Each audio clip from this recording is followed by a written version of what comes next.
Right, good morning everyone, and thank you very much, Amy. I must echo her sentiments, very impressed with the amount of people that's turned up. Hopefully I'll be able to pull a bit of a performance out of the bag, but no promises.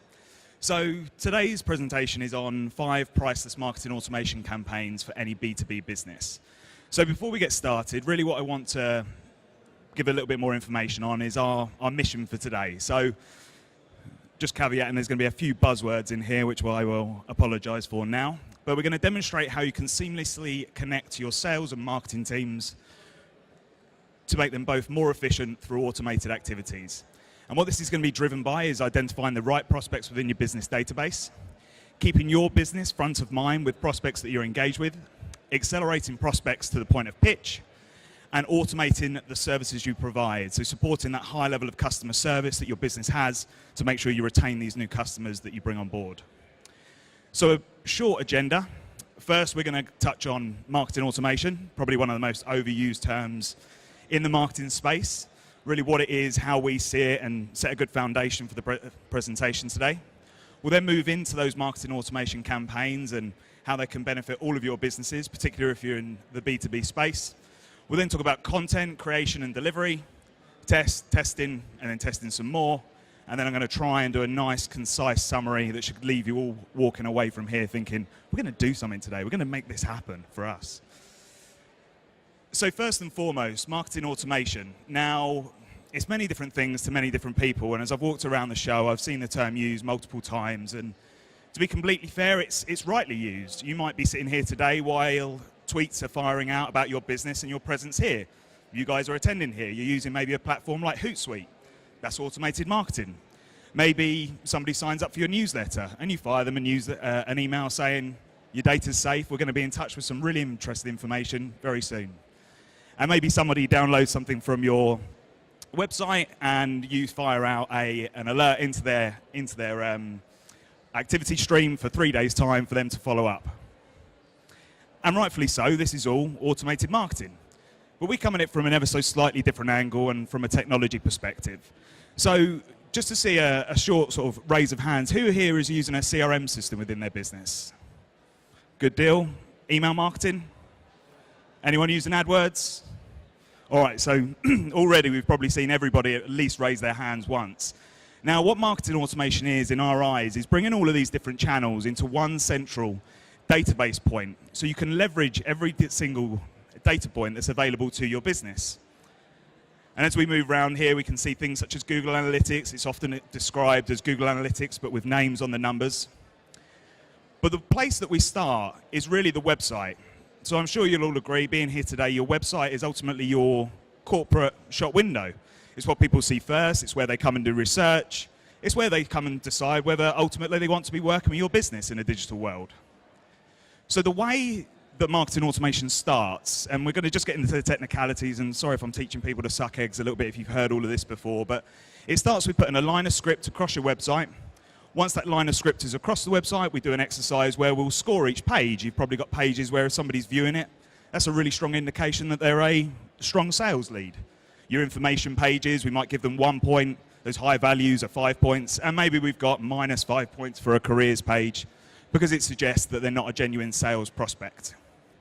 Now, once that's done, every single visitor that comes to your website, their device will be fingerprinted. That will essentially become a lead for your business. And in the immediate instance, what you'll start to see is all the anonymous businesses that are viewing your website. And this is done through something called a reverse IP lookup. So they own that IP, and that will be delivered to you, saying this business is on your website. These are the pages that they viewed. But because we fingerprinted that individual's device, they may go away 3 or 4 times. All the while, we're building a profile on this individual. We're tracking which pages they view, how long they spend on each page, and ultimately what they download and they engage with. Now, the second that this individual clicks on an email link from your marketing system, from an Outlook email that your sales team have sent, doing some proactive prospecting, or they've submitted a form on your website, ultimately identifying themselves, it'll be applied to this profile, de-anonymizing all their previous visits and giving you a true insight as to what they've engaged with up until that point, and ultimately how long it took you to identify who they were.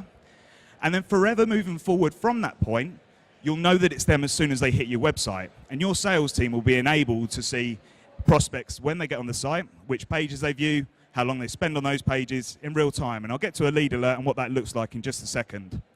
But here you can see we can drill into something like a visit. We can see which pages that they viewed and how long they spent on each one of these pages. And these systems will track multiple different channels of your marketing. So here we can see the visits. We can also see asset downloads. We can see form fills. On top of that, they'll even engage with your AdWords campaign. So classically, this channel, which has been so ambiguous, you're so blind to the results, but you're compelled to do it because it's guaranteed traffic. Well, now you can actually track that individual and start to quantify who's converting, how much is your AdWords campaigns returning for you.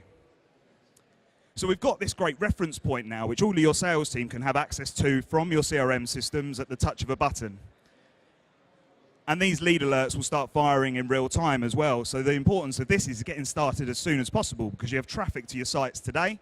The more people you become known to you, the more real-time lead alerts you're going to get and allow that salesperson to act in the moment. A recent study showed that if a salesperson follows up with a prospect within 1 hour of them engaging with your business, well, you're 10 times more likely to actually book that sales pitch. The logic there is somebody's actually thinking about your services, they've allotted time for it, and with a nice little bit of sales patter, you can step around the fact that you were following them on the website. It's better than interrupting them when they're putting together a report or a document or a pitch themselves later in that week. So we're now going to get into the 5 marketing automation campaigns. Hopefully that set a nice sort of foundation for the information and the data points we now have available to our classically quite static database that sits within a CRM system. So I'm going to pull out numbers in the air as I start to give examples and we walk through these campaigns, but just to give you guys a bit of peace of mind, the classic sort of small to medium-sized business B2B database is around or between 1,000 and 30,000 records within the UK, and that's completely dependent on what your average order value is, the verticals that you specialize. But I just want to give you a bit of peace of mind that you're in good company. And what I'm going to start with is really setting the scene of typically a salesperson has 500 leads, and they start at A and they go through to Z, hoping to find an opportunity. What this first campaign that we're going to move into does is really highlight where those opportunities sit within your database. And what this is known as is a drip campaign. So let's say, take a business, for example, that does marketing automation. They're new to market. They've got a database of 5,000 contacts which they haven't contacted in 3 months or more. Now, a wiser move than just allowing the sales team to go and call them up, we place them in what's known as a drip campaign. Now, I always recommend just using good pieces of content here. Whether it came from you or a competitor, it's still a good piece of content. The fact that your business name is alongside it, it's reinforcing your values and why that business should really be working with you. And we set them along their way. So this storyboard here, it is from our system. I promise I won't fall into a sales pitch too much, but it reads in a storyboard format from left to right. So in the start area, we would select our audience and we'd set them along their way. Within that wait step, it says wait 1 hour. But within these systems, you can set specifications which would say, wait 1 hour, but make sure it's a Monday, Tuesday, Wednesday, Thursday, or Friday at 9:15 in the morning. So if you want this communication to look like it's coming from an individual in the business, it's always going to come within business hours, and it's going to look like that salesperson, that individual has jumped out of bed that morning, thought about your business, and sent you some valuable content. The campaign then goes out, we then allow people to engage, and we wait a period of a week, at which point we have this go-to action in there. Now, what this is essentially doing is scanning that database before you send the next communication, going, okay, who engaged with that first campaign? Who came to the site? Who started accumulating that lead score by engaging with our other materials? If it surpassed a score of 5, then let's move them out of this flow of communications and into this 5 engage flow of communications down here, where we increase that score by a further 10 points, separating them from the rest of the database and highlighting their warmth. We then send an alert to the relevant internal individual saying this individual is now in an acceleration flow of communications.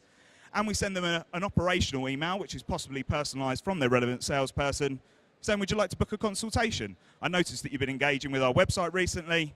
I'll be in touch in the next couple of days so we can discuss. That final line there is really quite nice and cute because it often provokes people to go, now's not the right time. Can you get in touch with me at this particular point in time? Or I look forward to hearing from you. We then shorten the cadence of the email communications and we send them a case study, something that's really the type of communication that we send when someone's that little bit further down the buying funnel, reinforcing why they should be working with your business. And if they haven't engaged that 5 score above, well, they continue along that same line of good content. I'd usually recommend having at least a minimum of 6 emails in there to really mobilize those legacy databases and see what is still valid. And we'll get into that content creation a little bit later in the presentation. So now we're stepping this up into what we call an advanced drip campaign. So you probably saw there from the functionality that we have the opportunity to move people into different flows of communications. In the initial instance, we were just doing it basically on an activity score. But what we can start to leverage is the other data that's in the database as well. In this particular instance, the company in hand focused primarily on the financial, technology, and engineering sectors. And as such, they had case studies that were faced in those particular vertical directions. So we send out that first communication, we allow people to engage, we then see if they've engaged to a score of 5 or more, and if they have, we place them into the relevant flow of communications for that particular vertical. If we don't hold that piece of data, well, we can always place them into a generic flow, where generally I would just say use the biggest client name that you guys have got, because it tends to be a good hook. Now, you're probably sitting there going, well, we'd love to have that sort of data in our database, but we just simply haven't. It's a legacy database. It's sort of been built up by multiple different people. And that's where other tools within these sorts of platforms can really come in to help. So what we've got here is something called a progressive form. Now, within each one of your email campaigns, we're now getting so much value from just a simple click, where all of a sudden the goal changes. We want people to click through. Once they've done that click through, we then want a secondary goal, maybe downloading a white paper, some fact sheets that we have, whatever that piece of value is that you've enticed them with. When they do that, classically, you would face them with a form. You ask them for their first name, last name, email address, company name, all the vital pieces of information you need and what you think it's worth to give them that document that you've created and invested in. But now we already know their email address, first name, last name. We already have it in the database, and we've activated that through the click-through. So now let's not ask for those pieces of information. Let's leverage that data we already know about them and simply ask them for their industry. They then tell us that industry, that feeds into the database, which in turn would mean that they fell into the relevant flow of communications for their vertical.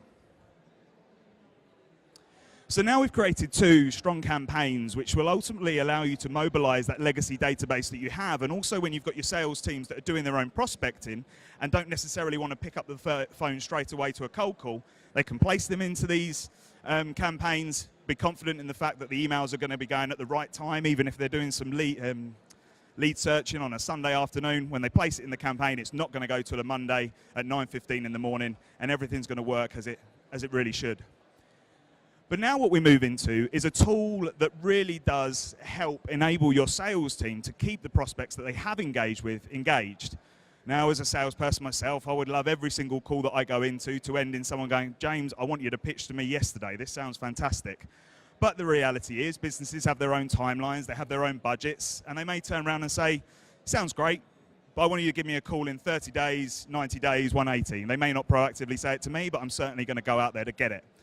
As soon as they give me that time frame, right from within the CRM, now here is a screenshot of Salesforce. We use Salesforce ourselves. We integrate with multiple CRM systems as well. There's loads on the market, I have to say that. But simply by selecting the relevant time frame that this individual needs to drop into when we're going to speak to them next, I click on a button within Salesforce, and then they drop into the relevant campaign. And here we've got a 30, 90, and 180-day campaign made up of 3, 5, and 7 emails, respectively. Now, these emails are all personalized from me, and they're very much driven by the way of saying, hi, David. Hope you're well. As you may recall, we spoke last week. By way of keeping in touch, here's a webinar that we recently ran. All the way through to this final email, which is right at the end of that time frame, which essentially says, hi, David, I hope you're well. I was wondering if now might be a good time to set up a demo of eTrieg Demand Center. And again, that important line, I'll give you a call in a couple of days when we can discuss things further. All replies to these emails go directly back to the salesperson. An alert will go to the salesperson notifying them that this email has gone out and they're expecting your call. You may want to automate that task within your CRM system like we alluded to earlier. But often this will provoke that response, and it constantly keeps your business front of mind up until that point in time when they said they will be reviewing your business, your services. So now we've enabled our sales teams, we're mobilizing our legacy databases, and then we've got all these other different marketing channels, and this really is going to fall into the marketers sitting in hands, and you're looking at the different channels that you exercise to really drive new contacts into the database and really firm up some of the relationships that you have as well. So we integrate with the likes of WebEx and GoToWebinar, and I'm not sure if there's anyone here that are using those systems. But essentially what we're viewing here is a flow which allows you to choose an audience that you want to market to.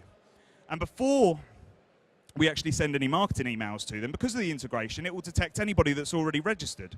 Anybody that's registered will take them out of the communication flow and place them in that registered waiting area. We'll then market the event to them. We'll then wait a period of time, check for anybody else that's registered. Market to all the individuals that haven't again. Once the event actually takes place, all the individuals that attend will flow into an attended flow. Thanks very much for attending. All those that didn't, sorry you couldn't make it, here's a replay. These are fantastic just simply because they're a framework. It's something there that you can use again and again. It's self-managing. I'm sure, like every marketer, and I've spent time doing this as well, you spend time taking contacts out of the list that have come along and registered, and it's a time-consuming exercise. It might cost you a few hours. Whereas here you've got a framework you can use again and again, just quickly replacing the assets in context to the webinar or event that you're going to be running. So what we're going to start to touch on here with this next, there we go.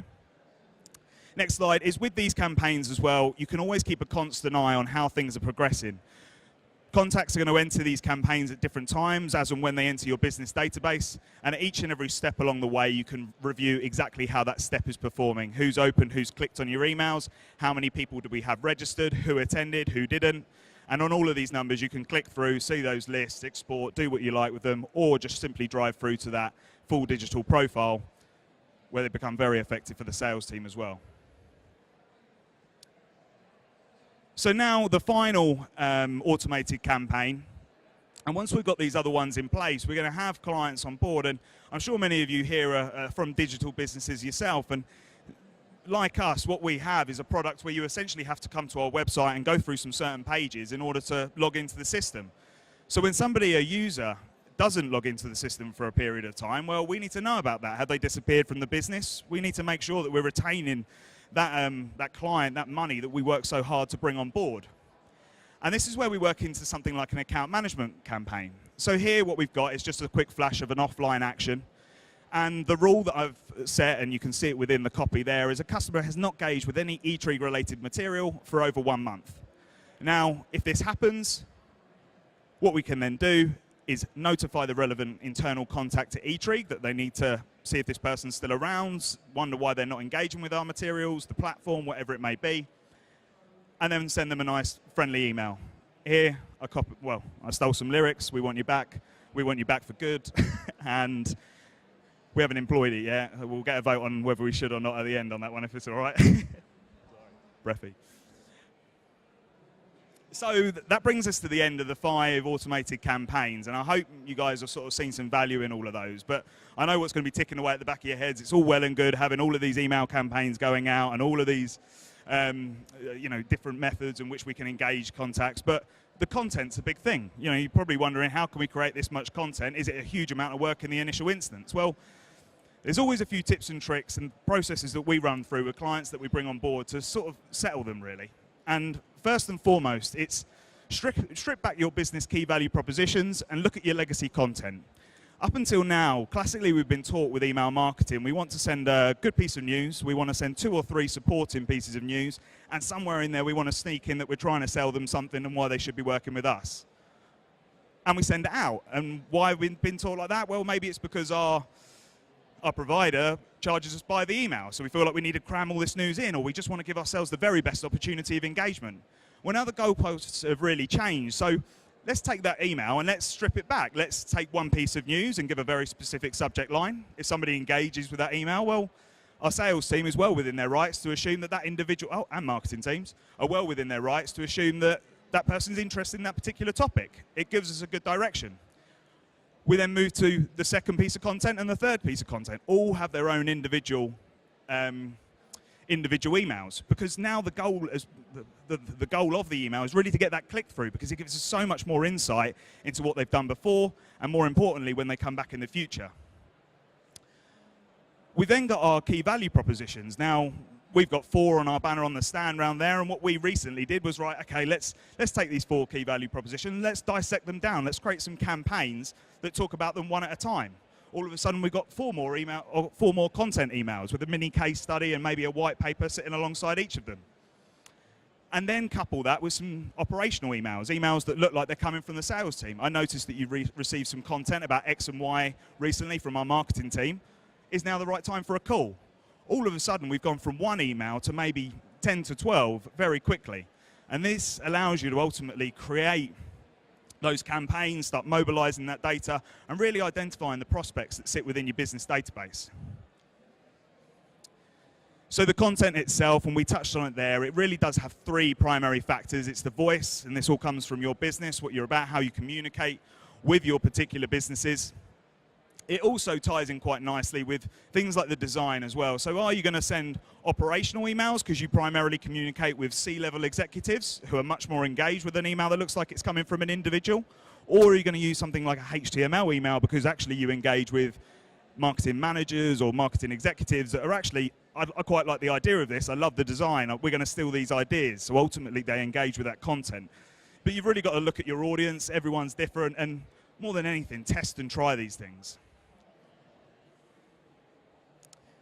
And that's exactly what I touched on just there with the personas. Obviously, your audiences are different. Testing and trying is the only true way to find out what's most effective for you. And that brings us to what I believe to be the penultimate slide. But got quite colloquial with my language here, but don't be too precious. We're in an industry where every single action that we make, we now have a huge amount of information about how that actually went. So the second you actually start, you're winning because you've got your own benchmark. Like I mentioned, your audience is completely different to your competitors because they've engaged with you in different ways, you've acquired that data in different ways, they expect different things. But as soon as you start communicating with them, you've got a benchmark, you've got something that you can start to improve upon. So get started as soon as you can. I'm beating myself to my bullet points here. Cheers for backing me up. And then really finally, and we're going to use ourselves as the example here, is eating your own dog food. And it's really sort of building on those points that I've just made there.